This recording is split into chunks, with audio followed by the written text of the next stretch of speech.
Uno de los descubrimientos que vamos a hacer hoy es saber si Eddie Coyle tiene amigos o no. Y se preguntarán, ¿quién es ese tal Coyle y qué interés pueden tener sus amistades? Pues más del que presupongamos si queremos pasar un rato entretenido viendo una película que nos sumergirá en los turbios códigos de honor del AMPA estadounidense, extraídos de la que para muchos es, si no la mejor, una de las mejores novelas negras americanas. Y por si no estuvieran del todo convencidos, les diré que a Eddie Coyle le da vida nada más y nada menos que Robert Mitchum, que por cierto vuelve a compartir protagonismo con sus nudillos tras haberlos convertido en los más famosos de la historia del cine en la espléndida La noche del cazador. Hoy, en El Confidente, nos muestra Los dedos de nuevo.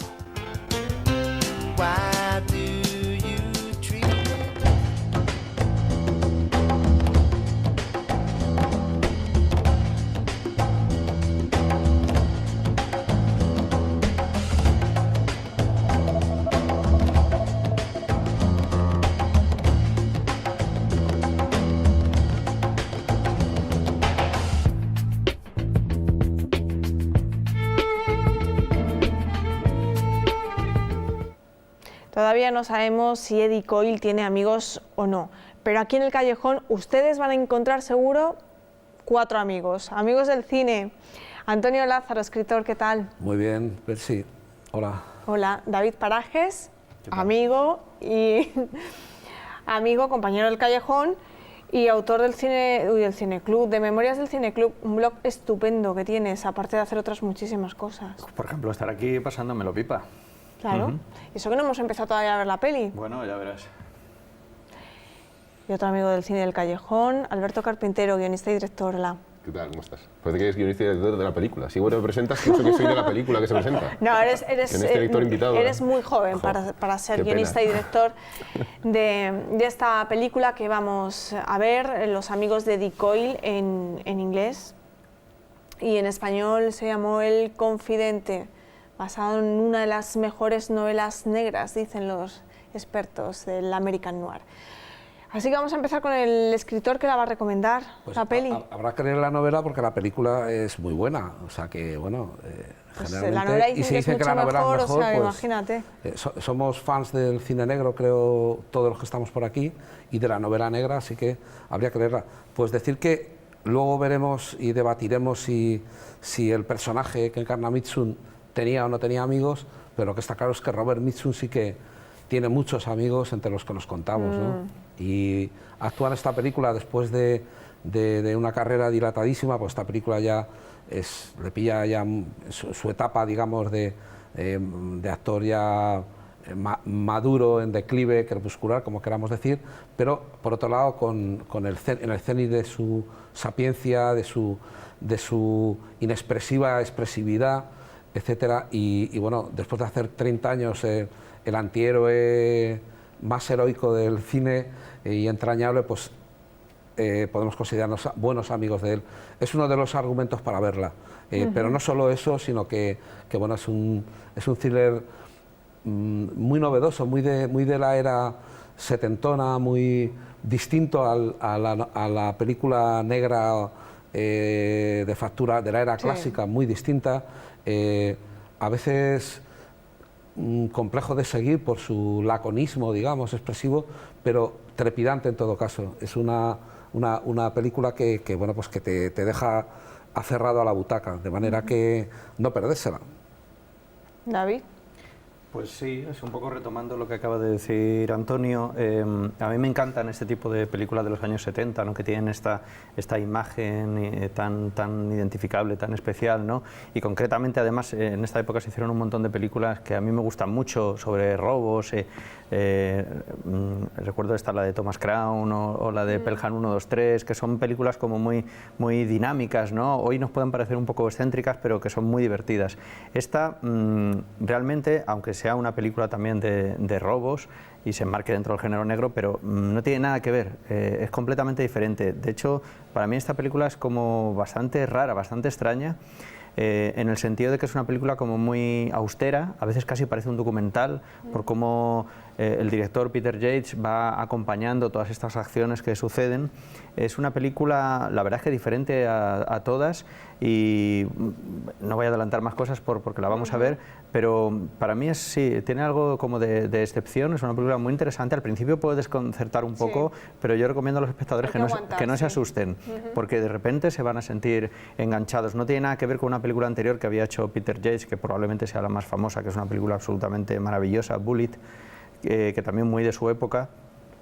Entonces yo pienso que él aquí apostó por un tipo de cine diferente, más europeo. Él era inglés, y para mí me recuerda mucho a un tipo de cine francés. Es como muy de Bresson, es muy austera, muy seca, muy fría también, y la verdad es que muy fascinante. Yo recomiendo verla porque no es una película habitual, merece la pena, y bueno, una vez más, pues Robert Mitchum, que para nosotros es un icono. Desde luego que sí. Alberto. Sí, o sea, estoy de acuerdo con lo que dice. De hecho, el noir francés que comentas, Bresson, que bueno, no es tan noir como realista, eso es un tema aparte. Jean-Pierre Melville, que es el neo-noir francés, el polar noir, exacto. Le Samurai. Le Samurai, el Círculo Rojo y todas estas películas. Hay un tipo de cine americano de los años 70, que esta película, French Connection, incluso luego más adelante Michael Mann cuando hace Ladrón, entonces que cogen directamente ese estilo, que es como una forma realista de narrar una historia, pero una historia policíaca o de cine negro, y se pone de moda ese estilo, y a mí me fascina porque es que yo lo veo ahora y no veo nada que pueda hacerla como que fuese una película de hace 40 años, me refiero. O sea, esta película se hace ahora mismo tal cual, cambiando ropajes y eso, porque el vestuario es de la época, claramente. Sí. Se hace ahora mismo tal cual y funciona. Tal cual. O sea, en cine clásico sí que puede haber algunas cosas desfasadas y tal. Esto es tal cual cine actual. O sea, por ejemplo, Ben Affleck cuando dirige The Town le debe muchísimo a esta película. Hay películas de este estilo. Bueno, Ben Affleck, Quentin Tarantino, David Mamet. No, pero sobre todo David Mamet, claro. Más que Quentin Tarantino. Quentin Tarantino es una persona con mucho más pop y tira mucho también por el cine japonés, de Seijun Suzuki, Pulp y todo eso. Claro, o sea, tiene cosas, pero sí, pero David Mamet, por ejemplo, es un realismo más tal, Michael Mann, ya digo, otros autores, incluso ya digo, Ben Affleck, pero Ben Affleck es un ejemplo moderno, que es un tío que tiene el estilo tal cual, incluso la película Argo le dé mucho a este tipo de cine. O sea, es que tal cual parece, de hecho las adapta, no las presenta en un presente, o sea, no las, valga la redundancia, sino que de alguna manera las hace medio de época. O sea, porque esta de Argo es de los años 70 también, sí. Ya utiliza ese estilo medio documental, las interpretaciones son realistas, hay diálogos que no se entienden, pero porque la vida es así también, ¿sabes? Como este momento de que estás hablando de algo encriptado, y da igual, hay que seguir viéndola. O sea, no te puedes decir no entiendo, y empecinarte. Estas películas que están de moda ahora de Marvel y todas estas, como explicar todo. En cada escena explicas algo. Christopher Nolan explica todo siempre, ¿no? A mí me gusta esto, de dejarte llevar. ¿A dónde vamos ahí con esta historia? Sí, porque total, la mitad de las cosas no las entendemos. La mitad de las cosas no las entiendes, pero da igual porque funciona.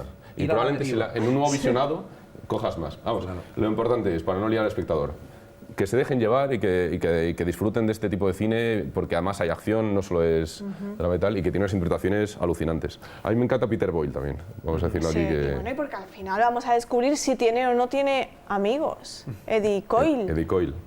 Robert Mitchum, que es la pregunta, por favor, que estamos aquí. ¿Quién es un confidente o no? Sí, la traducción española. Por algo se llama el confidente. Por algo será, ¿no? Si es un confidente confiable. Sí. ¿No? Bueno, pues vamos a ver si resolvemos todas estas incógnitas. Hasta luego.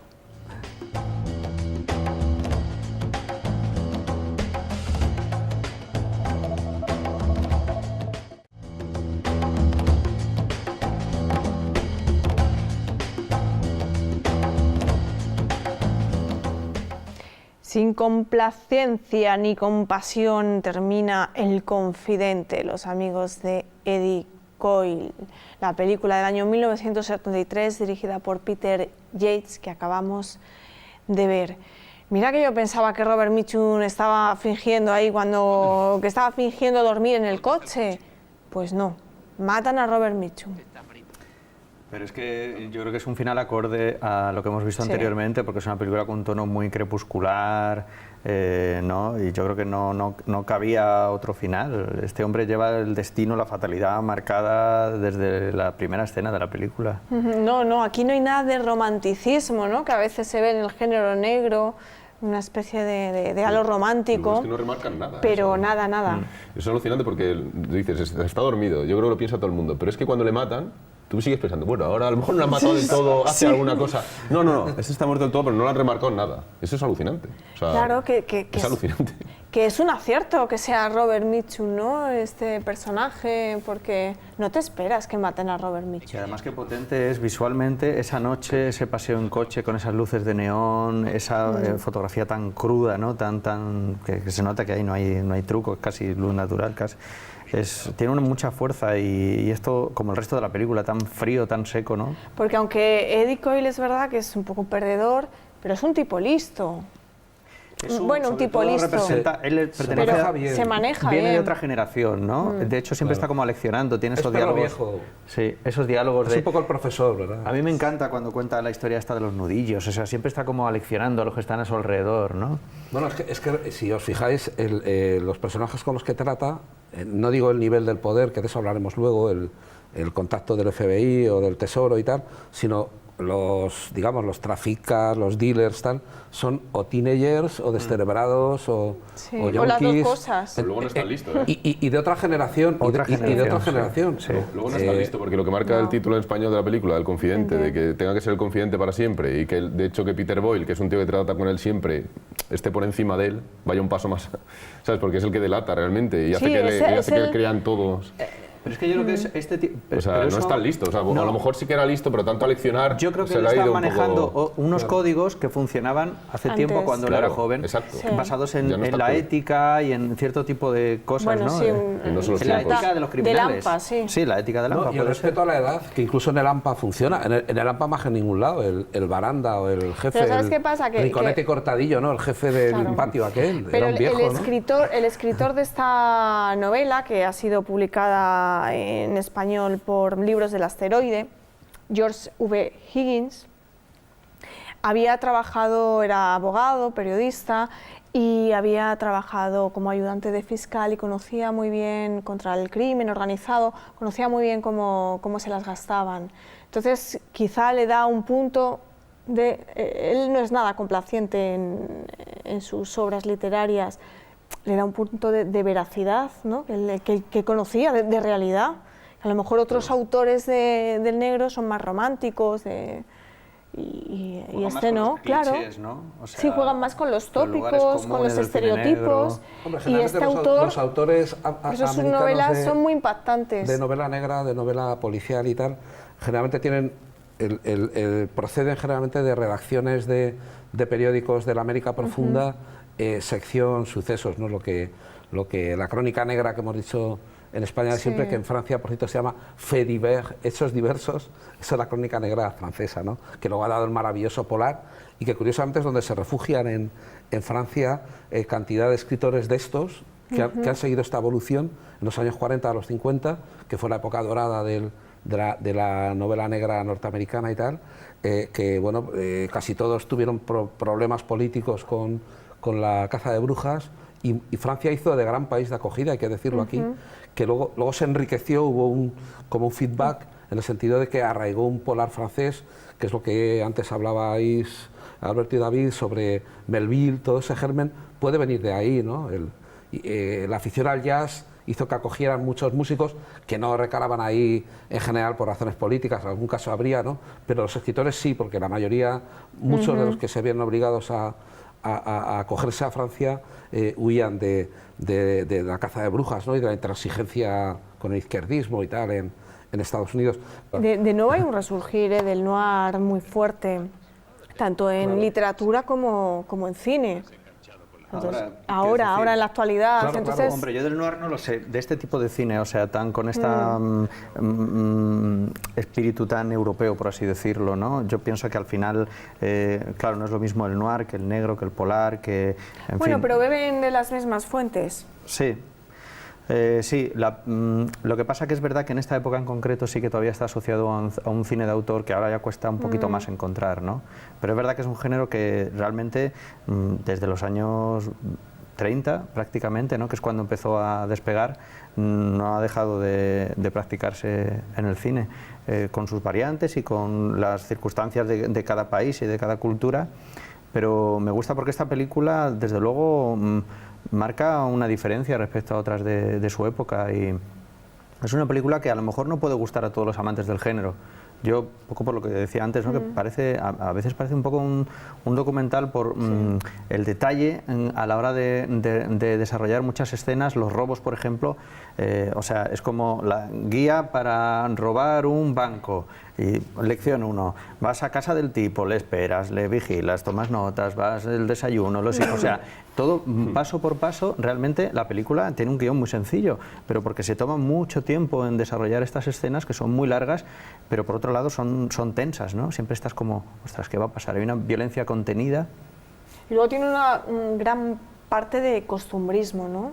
Que le hace también, le da esa apariencia de verité, de realidad a la película. Sí. Ciertamente, bueno, Peter Yates es un gran director de ciudades. En Bullitt, no recuerdo bien qué ciudad era, San Francisco, aquella persecución maravillosa con Steve McQueen con el Ford Mustang, que hizo que la Ford sacara un modelo en homenaje, el Ford Mustang Bullitt en 2001, en homenaje a aquel con Steve McQueen y tal. Aquí es Boston, la ciudad, digamos, que de algún modo inmortaliza Yates, y luego años después, no recuerdo el título de la película, sería Nueva York. Saca mucho partido al entorno urbano, y por lo visto improvisaba mucho en aquella época en cuanto a las localizaciones. No era el típico que se atenía a lo que el location manager tenía, un poco dentro del sistema americano, claro, pero aplicaba un poco el sistema Nouvelle Vague, que yo creo que tiene también algo que ver con lo que... Cuando se nota en esta peli, cuando roda en exteriores, cuando va al centro comercial este gigante, y parece como que la gente está mirando, ¿no? Y aquí están rodando o están... Una escena que incluso tiene imágenes reales donde no hay actores, que es en el partido este de hockey, que se nota que es un partido de verdad. Y en el parque, y cuando están por el parque. Las otras películas que comentábamos, eso, Friends Connection, todo eso, que sí que igual hay gente real que les metes ahí una especie de toma falsa, ¿no? O de cámara oculta, ¿no? También lo comentábamos, que ocurría lo mismo. El estadio de hockey es tremendo, porque claro, el hockey sobre hielo en determinadas ciudades de Estados Unidos, del este y tal, y del norte, es algo equivalente a lo que es el fútbol aquí, o el baloncesto, o el fútbol americano, en otras zonas de ese vasto continente que es Estados Unidos, ¿no? Y está hecha con un realismo tremendo. Y volviendo sobre lo que decíamos al principio, retomando ¿tiene amigos o no tiene amigos? Es que no te esperas que muera, porque ¿a quién le van a matar sus amigos yendo al Bernabéu o al Manzanares? Bueno, no sé cómo se va a llamar el estadio del Atleti, al campo de fútbol, a ver un partido de su equipo favorito. Bueno, es el sitio más inverosímil para que te maten. ¿No? En la película lo comentan, dice que nos está mirando todo el mundo, y dice al contrario, aquí nadie nos está mirando a nosotros, están todos viendo el partido. Exacto, en lo que es en la grada, pero que no te esperas que a la salida en las copas, digamos, en las cañas, o que es el momento de hermandad ya del grupo, que te vaya a ejecutar tu mejor amigo. Esto lo hace muy bien Campanella en la película esta tan maravillosa del secreto de tus ojos, con esa escena mítica ya en el estadio de fútbol. En el de River Plate creo que es, o uno de esos, ¿no? Pero es verdad, volviendo al realismo, a mí me encanta, por ejemplo, estas escenas domésticas de Robert Mitchum con su mujer, ahí que están en esa cocina súper estrecha que casi no caben, preparando, sacando cosas como un té. Extraña pareja, ¿verdad? No le pega nada a Mitchum, esa señora, ¿no? Es una cocina pasillo. Bueno, claro, de hecho, después de verle con Jane Simmons, con Deborah Kerr, pues se ponen a esta señora, pero oye, pero ¿por que qué es un no? señor mayor, claro. Exactamente. Claro, pero... Y además esta cotidianidad... Pero su sostén. Es su compañera. Cotidianidad de esos diálogos de decir, bueno, se tiene que buscar la vida. O sea, a mí a lo mejor la semana que viene ya me ingresan en prisión y yo voy a tener que trabajar y va a venir mi madre a cuidar a los niños. Eso en el cine es muy raro de ver, ¿no? Este tipo de conversaciones de la vida cotidiana de los delincuentes, ¿no? Sí, sí. ¿Verdad que sí, Antonio? Digo, Alberto. Bueno, nos hemos quedado ahí. Yo me he quedado porque es que me he quedado mirando a Robert Mitchum, que es que cada día me gusta más este actor. Incluso Mayor y Crepuscular te gusta. Pero si es que siempre ha sido Mayor y Crepuscular. Para mí siempre ha sido Mayor y Crepuscular. Ya desde Cara de Ángel. No tanto, pero es que tiene la misma cara siempre. Yo creo que en Parvulitos ya apareció un señor mayor. Un señor que con el babi. Que como te descuides te quita la comida y te mira mal. Delincuentes? No, iba a ir por Robert Mitchum, es que me quedo embobada mirándolo. Su relación con el género negro, con las películas que ha hecho grandes del género, desde Cara de Ángel, pasando por Retorno al Pasado. Es que claro... Es que yo creo que él tiene, o sea, él es el cine negro, ¿no? Ya, además quedaba muy bien, es de estos actores que como que ganan en blanco y negro, ¿no? Bueno, hemos de decir también a los espectadores que a veces se nos quejan porque hay insertos, hay partes, fragmentos de la película que vienen en el idioma original, en este caso en inglés, es porque no hay doblaje al español, pero bueno, justificación, esto nos permite escuchar la maravillosa voz de Robert Mitchum. Sí. Qué voz, era cantante también, ¿eh? Hombre, claro. Es un hombre con una presencia tan potente, llena la pantalla, aunque no haga nada, no necesita hacer nada. Estos actores que ya han trascendido la interpretación claro. y ya simplemente con aparecer ya llenan la pantalla, ¿no? Y es verdad que esto... de gestualidad total, Sí, claro. ¿verdad? ¿No? Sí, porque Esos incluso ojillos apenas visibles, ¿no? en estas películas que ya Lo que transmiten. están mucho más cercanas a nosotros en el tiempo y que ya digamos que estamos más habituados a este tipo de interpretación, nos puede parecer normal, pero es verdad que a lo mejor en su día, en los años 40, le podían achacar que fuese un actor inexpresivo y tal y cual. En realidad lo que era un actor muy moderno, porque no tenía esta pantomima un poco heredada del antiguo cine, del teatro, de todo esto. Mudo, claro, ¿no? Él realmente siempre... Y era también un icono, vamos a decir, sexual. Varonil, claro. No siendo un hombre guapo, ¿no? O Bueno, ¿las mujeres consideráis guapo a Robert Mitchum? Pregunta, Tiene atractivo. Es que Robert Mitchum tiene atractivo, Mitchum. claro, tiene algo. Sí. Mitchum, Que sí. Yo tengo entendido que había auténticas iconos del cine tipo Bette Davis, Marlene Dietrich, que se morían por Robert Mitchum, vamos, que es que se les hacía la boca agua. vamos. Sí. Bueno, y algo que ha mencionado antes David, los nudillos de Robert Mitchum, los dedos de Robert Mitchum, que ya son, bueno, ya se han convertido en los dedos más famosos del cine desde La noche del cazador, ¿no? Y aquí vuelve a sacar otra vez los nudillos. las garras. Y da un monólogo sobre los nudillos, ¿verdad? Sí, No lo había pensado, pero sí, es verdad. Claro, hace un Eso debe monólogo ser un sobre guiño, los a lo mejor, o nudillos. está en la novela. Es que, no, seguro que está en la novela, pero a lo mejor el monólogo de decir cómo cruje y todo Claro. eso, es como el monólogo de la... ¿no?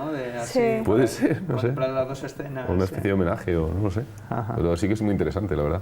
Pero es verdad que la importancia de los detalles, ¿no? Que muchas veces tiene... Aquí se juega también mucho con los detalles, volviendo otra vez al realismo, ¿no? Como por ejemplo, pues eso, cómo se atiende a dónde se guardan las cosas en el coche, la matrícula, cómo se va preparando todo, cómo se observan, cómo se vigilan. Ahí como, a lo mejor no es tan es casi más importante que la trama en sí, ¿no? Que si el tramplazado que tienen los criminales o la investigación que están haciendo los policías no es tan importante como los detalles que nos hacen a nosotros mantener la atención en lo que está pasando.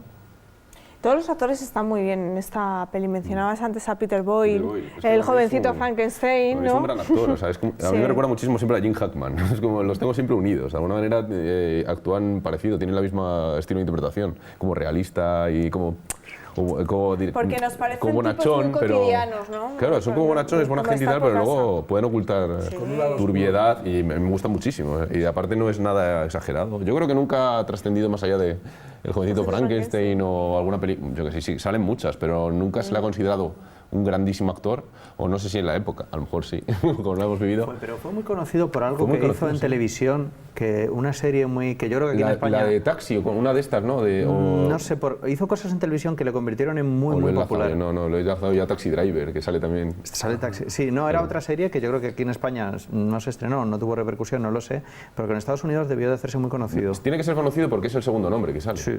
Y hay algunos que salen más. El traficante de armas es más protagonista que él. Sí, que lo hace muy realmente. bien, ¿eh? Y hace muy Está bien. O muy Richard bien. Jordan, que hablamos de el malo de La fuga de Logan. Sí.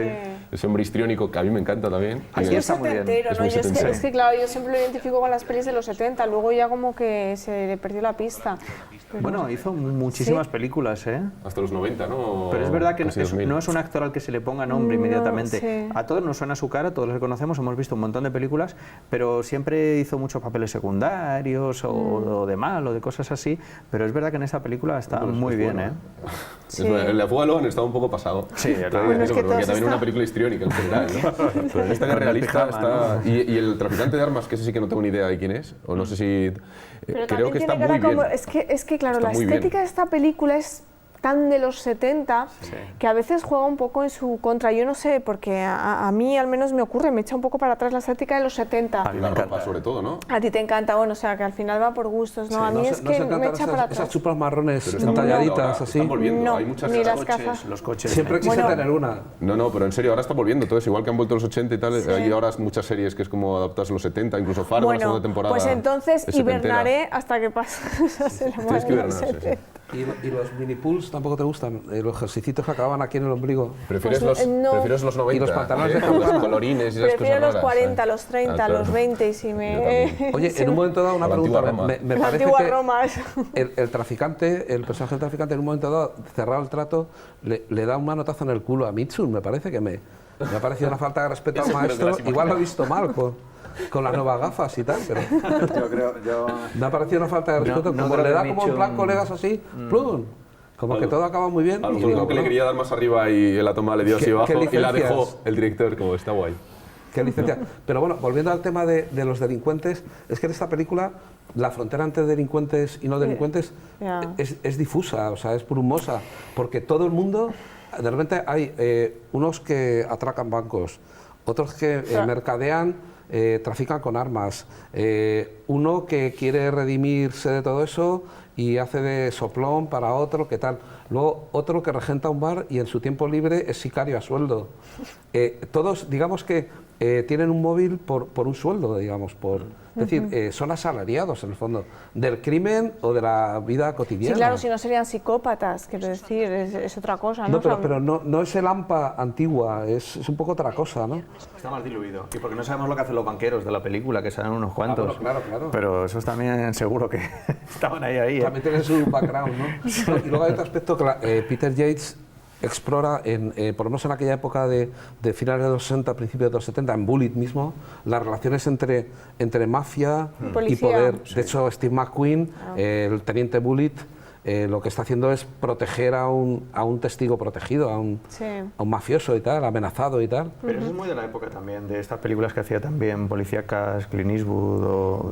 Lumet también, me acuerdo de Sérpico. Claro, Claro, exactamente. de esta época tal cual. Estas fronteras ahí de repente, pero hay son películas en las que tienen un gran peso moral, ¿no? O sea, ¿en dónde estás? ¿En qué lado estás? Pero al final, pues tienes que estar en casi todos, ¿no? Tienes que tener amigos hasta en el infierno y muchas veces la policía Claro. tiene que resolver así o pillar a los malos de esta manera, pues si no es imposible. En esta no hay moralidad, no hay maniqueísmo, yo no lo veo por lo menos. Es Es uno que es- de los reproches que se le hacen a Peter Yates, sobre todo en esta película, que es que como que no profundiza mucho los personajes, En la- quizá porque en no la- hacen falta, se expresan por sus acciones, Ya. más que por sus reflexiones, ¿no? Sino O como diálogos. en el origen, ¿no? Que les hace... Claro.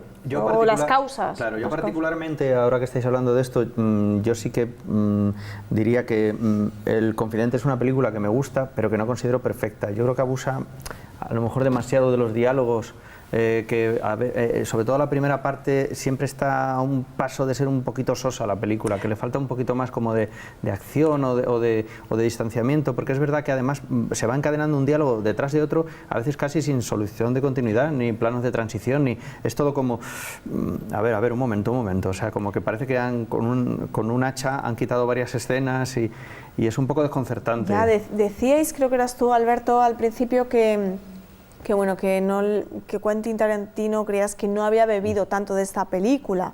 Yo creo que sí, precisamente con el tema de los diálogos Claro, es que hablaba de estilo visual, entonces estilo visual Luego sí que... los diálogos sí, ¿eh? Sí, no, él dialogando sí que se basa mucho en este cine americano, pero estilo visual no, o sea, porque él de repente rompe y te hace un cómic, de repente te hace un western y de repente te hace... O sea, es como que todo lo que le Sí. gusta lo suelta. Pero que Tarantino va Pulp más Fiction por el ves lado del en la collage. cafetería Sí, las primeras sí. los, Las primeras sí. De hecho, a los Jackie dos Brown- criminales, sí, hablando de temas como en principio muy Cotidianos, banales o claro. dando lecciones de, no sé qué, de Pero la en sus Biblia. películas O siempre de- hay como ironía, una ironía que no Claro. hay en estas películas, a veces. O sea, hay escenas que no, pero en las de Tarantino está todo el rato la ironía presente, todo el rato. Y ya digo, la única adaptación que tiene, que no es texto de él, es la de Jackie Brown, que es del Elmore Leonard, que es un escritor clásico de novela negra. Entonces, ahí sí que se ve el gusto por la novela negra Entonces ya ahí sí que se ve reflejado, pero sí que te doy la razón en eso, los diálogos y personajes que también son perdedores, gente que tiene que buscarse la vida, metidos en el AMPA o como queramos llamarlo esto. No, está claro que influyó en Tarantino porque es una película que es, vosotros habéis pillado quizá al final de la época, pero es muy de videoclub. O sea, yo esta película estoy seguro que a lo mejor no la alquilé nunca en el videoclub, en VHS, pero que estaba en cualquier videoclub de España. Este tipo de películas de Peter Yates, súper abundantes. Y sabéis que Tarantino, su escuela de cine fue el videoclub. Claro. Yo creo que llegó a trabajar incluso en un videoclub, ¿no? Sí, en un momento dado. Sí. Pero por lo menos cliente seguro que lo era, ¿no? Y esta película forma parte de su imaginario. Pero estoy de acuerdo con Alberto, yo creo que lo que él quería decir, perdona si que te subraye, el influjo estético de esta narrativa y de esta iconografía se extiende a películas como la de Ben Affleck, contemporáneas y tal, de un modo más explícito, porque Tarantino sí que tiene influjo, evidentemente, de esta y de otras películas de este tenor, ¿no? Pero se mete más en el cómic, es más transversal, ¿no? Más collage, en mi opinión. No sé si habéis visto una película de 2012 interpretada por Ray Liotta, Brad Pitt, Mátalo suavemente. No. No, que está basada también en, sí, yo sí la he visto, sí. En otra novela de Higgins, pues un poco de corte parecido al Confidente. Lo que pasa es que dicen que es un poco, yo no la he visto, Mátalo suavemente, que es un poco fallida. Que a mí me encanta aprender cosas pues, que desconozco en las cosas que amo, sí. ¿no? Como la verdad es que está bien, esa película está bastante bien, salvo los efectismos que tiene como 3 o 4 escenas como muy efectistas que para mí rompen toda la narrativa, son como unas tonterías de repente, ¿sabes? Y es muy clásica rodada, pero... Aquí en el Confidente la única escena que de repente hay como de más acción es esta escena en el parking de la estación de trenes, que hay ahí un pequeño atisbo de persecución que dices, ay, hasta aquí bolito otra vez, ¿no? Pero no, enseguida ya se corta el tema. Hay poca... Bueno, sí hay acción, pero... es un respiro esa escena, ¿eh? Dices, bueno, venga. Bueno, luego están, por supuesto, las escenas del robo, que por cierto son muy diferentes, claro, por ejemplo, a Bullitt, ¿no? En el sentido de que en Bullitt la presencia de la música es constante, ¿no? Y tiene mucha importancia en la película. Aquí, por supuesto, la música de Dave Grusin es muy buena y va muy bien, pero la va dosificando con mucho cuidado, de repente mete una ráfaga, subraya algo, pero hay mucho silencio también en esta película, que es atípico, la verdad. Bueno, os tengo que pedir ya escena o secuencia. ¿Con qué te quedas de la película, Antonio? Estoy de acuerdo con David que te quedas un poco frustrado en el conato de persecución en coches que no acaban de salir del parking. Bueno, el coche ese fosforito, ¿no? Que te encanta. Sí, pero... amarillo fosforito para que se sepa bien dónde está el malo.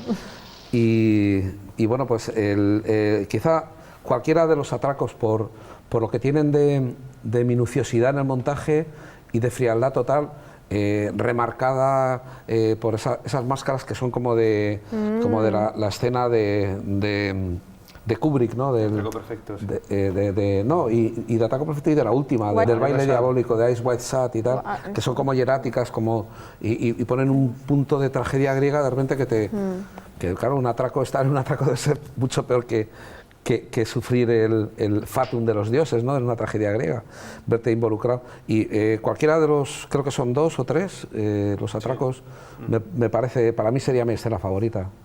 ¿David?